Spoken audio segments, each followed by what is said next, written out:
हाय मित्रांनो, तर आज आपण बघणार आहोत ट्रायसेपचा वर्कआउट, जो की आपण सिंगल हँडने वरती पुश करतो। तर या एक्सरसाइजमध्ये आपला मसल ट्रेन होतो इंटेरियर, डेल्टॉइड आणि ट्रायसेप। तर हा वर्कआउट कशा प्रकारे केला जातो हे तुम्हाला आज मी सांगणार आहे। फर्स्ट, जेव्हा तुम्ही तुमचा हात वरती करता किंवा हातामध्ये वेट घेता, जर तुमचं लेवल बिगिनर असेल तर तुम्हाला हेवी वेट जास्त घ्यायचं नाही आहे।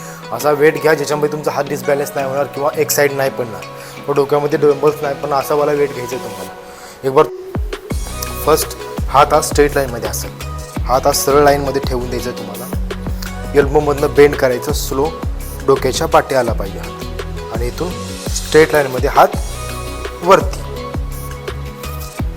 हात वरती, स्ट्रेट लाईनमध्ये वरती घ्यायचं आहे। आता तुम्ही इथे काय चुका करता? फर्स्ट चूक करता तुम्ही तुमचा रिस्टमधनं हात बेंड करता, म्हणजे जसं की डंबल घेतला की हात असा बेंड होतो, थोडंसं वरती जातो, किंवा असं स्टेप पकडून असं वरती पुश करतात। म्हणजे खूप सारे क्लायंट ह्या गोष्टी करतात। आणि सेकंड असं असते की त्यांचा हात जो आहे तो स्ट्रेट लाईनमध्ये असतो, असं खूप जास्त बाहेर काढतात। तर हात स्ट्रेट लाईनमध्ये ठेवायचा आहे, एल्बोमधनं बेंड करा, हात स्ट्रेट लाईनमध्ये पाठी येईल खाली डोक्याच्या आणि वरती सरळ जाईल आणि सरळ जाईल। मित्रांनो, व्हिडिओ आवडला असेल तर लाईक करा, शेअर करा, सबस्क्राईब करा, आणि आपल्या पेजला पण, इंस्टाग्राम पेजला पण फॉलो करून घ्या। भेटूया आपल्या अशाच नवीन इंटरेस्टिंग व्हिडिओमध्ये। तोपर्यंतसाठी बाय।